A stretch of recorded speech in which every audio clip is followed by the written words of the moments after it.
Last month, President Trump declared a, quote, national emergency concerning the southern border of the United States under the National Emergencies Act. And, my colleagues wanted to talk about the southern border with relation to the opioid crisis, so let's talk about it.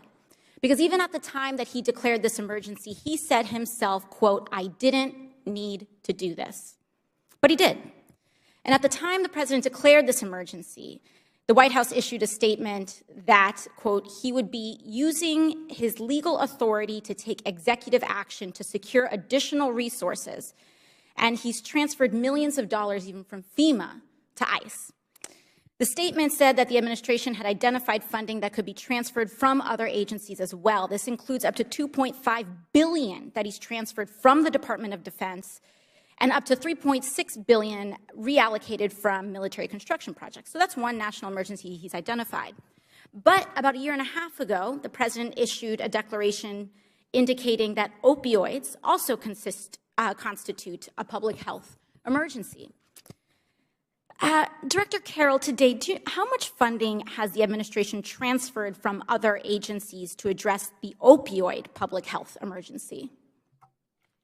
If you're referring to the opioid emergency that was declared 18 months or so ago, very little money was actually transferred over. I'm not sure of the exact amount, but it was not very much money. Right. We're seeing here, there's evidence that almost no money was transferred from other agencies. So we have two national emergencies, one declared on the southern border where the president transfers and is taking away millions of dollars from other agencies to address a wall, which doesn't even solve these issues when we're seeing that it's focused on ports of entry. But second, when we actually— May I address that, actually?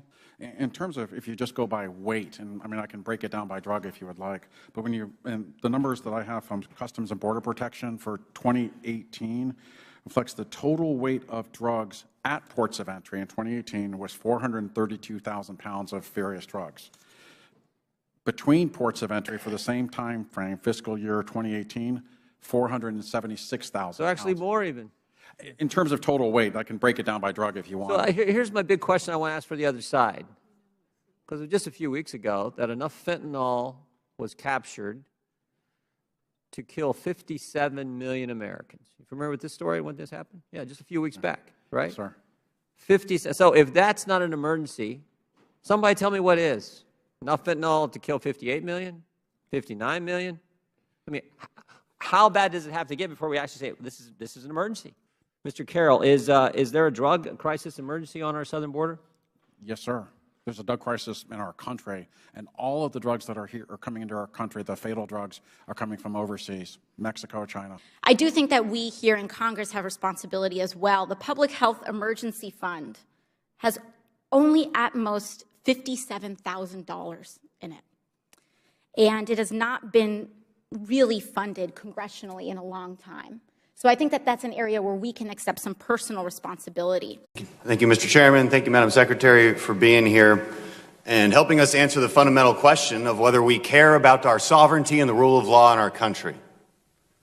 And unfortunately, I have the now cynical view that I'm not so sure we all agree on that we all value the rule of law and value the ability to manage our border effectively. A lot of questions have come up about the humanity of our policies, as they should. There's some rightful anger about family separation. But unfortunately, it's myopic because nobody ever talks about the other issues that we might have when it comes to our humanity. There was a young woman in my office yesterday.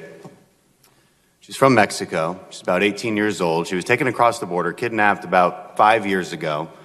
On the third attempt, because they were turned back twice by Border Patrol, on the third attempt they made it through, and she was brought to New York City where she was raped approximately 30 times a day for 5 years.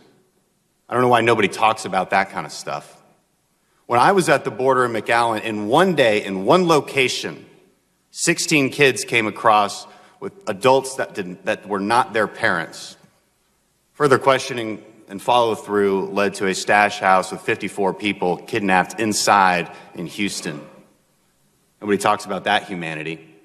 Those are direct results of the fact that our asylum laws are taken advantage of. That's a direct result of the fact that that woman in my office was allowed to walk straight across the border. Nobody stopped her. There's no wall, nothing. Would have been turned back otherwise and not been in New York City to suffer the absolute nightmare that she did. And then we get to the question of whether walls work. And this has been a really fun conversation over the last couple months. Do walls work? Madam Secretary, would you agree that there's three parts to security: personnel, technology, and barriers? Absolutely. Can you just take one of those away? No, sir. When I was down in McAllen and Brownsville, what we see is Brownsville has about 35 miles worth of barriers. And as a result, only 6% of the crossings in that sector take place because walls work. Would you agree with that? Walls work, yes, sir, as evidence. McAllen, about 1,000 people were crossing on some days because they don't have the infrastructure. Would you agree that the biggest difference between the McAllen corridor and the Brownsville corridor would be the physical barriers? The wall system, yes, sir. Been a lot of red herrings that have been thrown out there to argue these points. Drugs like fentanyl come through points of entry. Yes, we know. You would agree with that, right? Yes. Does that have anything to do with the conversation about whether we need barriers between points of entry? It does not, because it's not an either or. There's always the conversation about we just need more technology because then the border agents can just chase people around as we see, because we can sense them coming through. Is that the only solution, or do you need that plus barriers plus personnel? We need all three. We also need the ability to detain and remove when there's no legal right to stay. There's a point often made that the border crossings are the lowest in years. We had about 400,000 last year, although that's quickly on the rise, as you've noted, 76,000 just this last month. The point is often made that because it's lower than in the year 2000, that there's no crisis. Is that accurate? Is 400,000 a year a low number? Sir, it's not, but again, if I could, respectfully, it's because of the flow. It's because these are families. It's because these are children. That is why it's a crisis. It's a terrible, horrific journey that they undertake. And let's get to that. As these arguments are made against points that, frankly, we're not even making, you mentioned the children and why that's the nexus of this crisis. Why does that happen? Is it because of our asylum laws? Is it because of the fact that if you bring a child across the border, well, and I think as you mentioned this before, if you bring a child with you, it's your ticket into the United States. All you have to do is claim asylum. Would you agree that our asylum process is completely taken advantage of? Yes, sir. Would you agree that if we were to put more resources at points of entry so that we could humanely bring people in and hear their asylum case, but not let them loose into the country, would that dramatically reduce these illegal crossings as well? Would that be part of the solution as well, to reform the actual asylum process? Yes.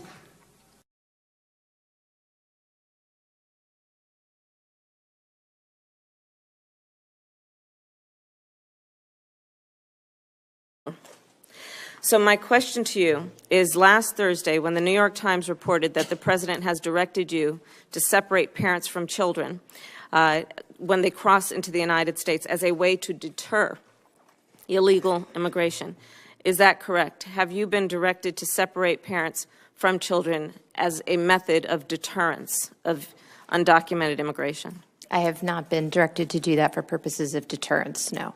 What purpose have you been given for separating parents from their children? So my decision has been that anyone who breaks the law will be prosecuted. If you're a parent or you're a single person or you happen to have a family, if you cross between the ports of entry, we will refer you for prosecution. You've broken U.S. law.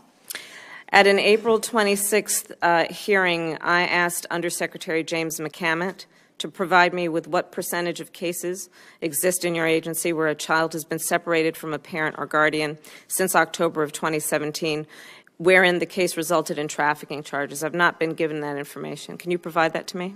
I do not have it now, but yes, I will provide it to you. Okay. Can you do that by the end of next week? If we have the information, yes. Thank you. I also asked that I be provided with what training and procedures are being given to CBP officers as it relates to how they are instructed to carry out family separation. I've not received that information. Do you have that today? No, you have not asked me for it, so I do not have it, but No, I'm I happy asked to give him it for to you. Okay, so again, by the end of next week, please. Can you explain a little more what you're looking for? Sure. So your agency will be separating children from their parents. And I No, would what assume, we'll be doing is prosecuting parents who've broken the law, just as we do every day in the United States of America. I can appreciate that. But if that parent has a 4-year-old child, what do you plan on doing with that child? The child under law goes to HHS for care and custody, They will be separated from their parent. just And so like my we do in the question- United States every day. So they will be separated from their parent. And my question then is, when you are separating children from their parents, do you have a protocol in place about how that should be done?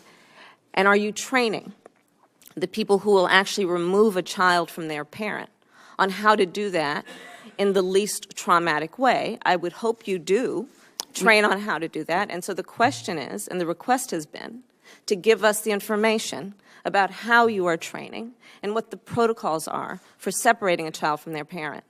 I'm happy to provide you with the training information. Thank you.